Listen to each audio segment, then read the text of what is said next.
Last year, I received an email from Megan Phelps Roper, a strange daughter of Westboro Baptist Church. She asked if I'd give an interview on the podcast on JK Rowling, the world's foremost champion of backlash to trans rights. I agreed.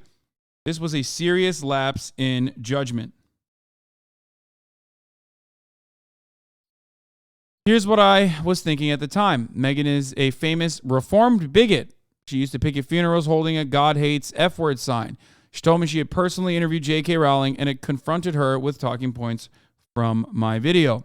She's spoken to JK Rowling about me and thought it seemed only right to speak to me about JK Rowling. This is what was pitched to me. I took the bait and consented to a pretty miserable 3-hour interrogation about my own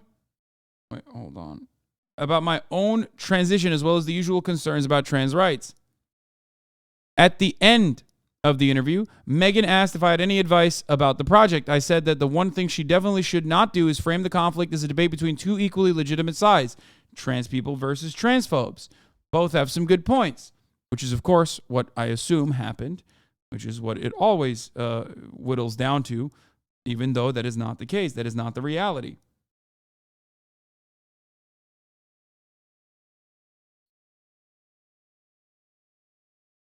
It's now clear that this is exactly what she's done, how she's conceptualized the project from the outset. Her stance seems to be that trans people and transphobes are equally dogmatic and combative, that if we could all just have a calm, civil conversation, empathy would prevail.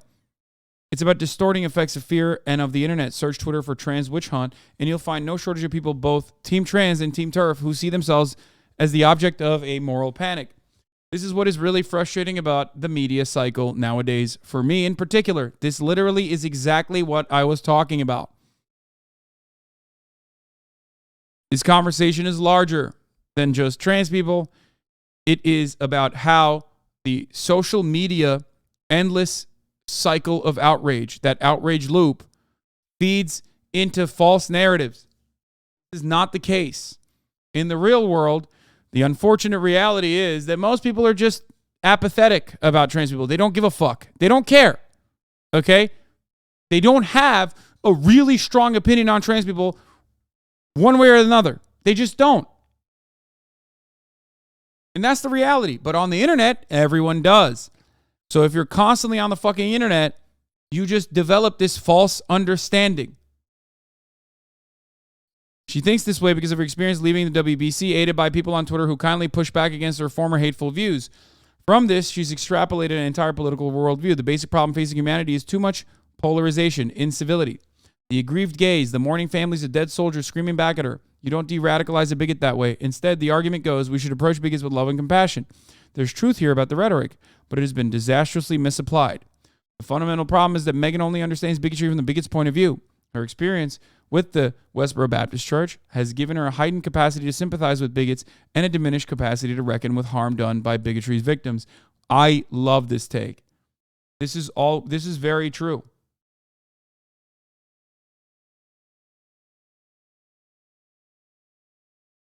I think this is a thing that you see with people who are de-radicalized, and there are plenty of them in this community as well. This is something you need to constantly check yourself on. And some of you have checked yourself on this. You've actually literally mentioned this in the past in the chat. I feel like I am succumbing to my prior opinions, my reactionary perspective sometimes when I hear you talk about certain issues and the reaction to certain issues. It triggers this like response within me. Okay?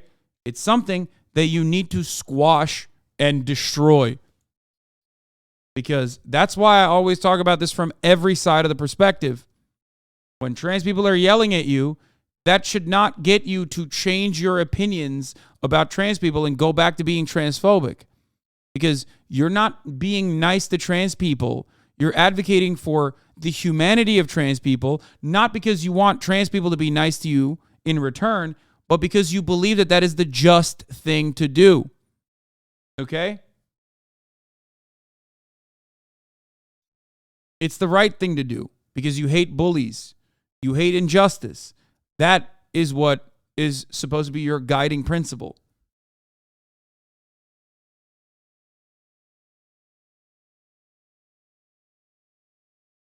That's why de-radicalized online leftists always get back their old 4chan habits and even sympathize with bad actors.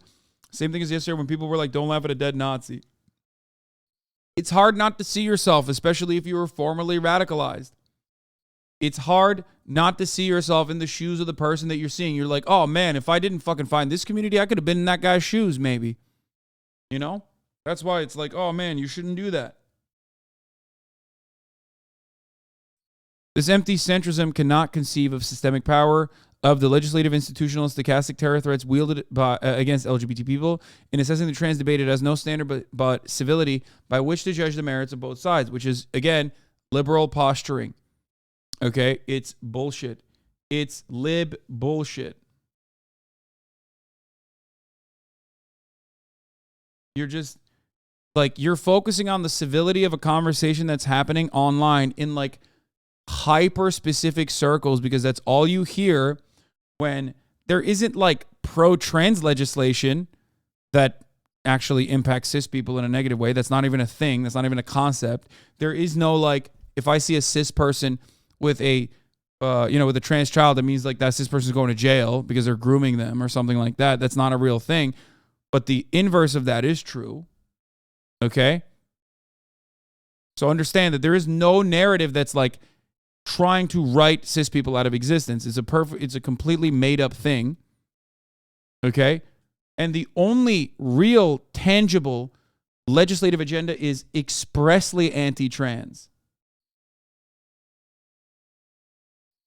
Megan does not seem to grasp that trans people are fighting for our lives, our right to exist in society, and this fight is in no way equivalent to the rationalizations offered by people who oppose trans rights, even when the former are angry and the latter composed. Yes. She thinks God hates F words is wrong because it's rude. But if God merely has a few reasonable concerns about F words, well, then we'd better do a whole podcast exploring the intricate nuances of her point of view. I love that. That's something that I always talk about. Like, a lot of edgelords think that, like, the N-word, for example, is just a mean word, and that black people are simply offended because it's a hurtful and mean word. But there's a reason why it holds so much power. You know what I mean? And it has nothing to do with, how it makes black people feel. That's secondary. Okay? The power doesn't come from the power that you give it as black individuals. The power comes from the systemic injustices that it's associated with. It's backed, as Oni Spumoni correctly points out, by institutional power. It's ongoing contemporary examples of what that word means.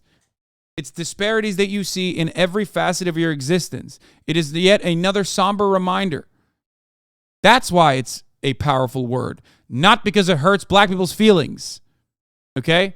Which is why whenever some fucking dumbass tries to make the argument that, like, Karen or cracker is a slur of a similar magnitude, 98% of people, not the 2% that are on Reddit, laugh you out of the fucking room. That's why I can say one word and not the other one. Okay? Because there is no institutional harm that the words are associated with. That's why when you look at the etymology of certain words, most of them, as it pertains to white people, impact white people on a classist disposition, like hillbilly, redneck. These are all not just white people. This doesn't encompass all white people, but very specific types of white people. Or sometimes cracker objectively gives power to the white person. The etymology of that word comes from cracking the whip. A whip cracker.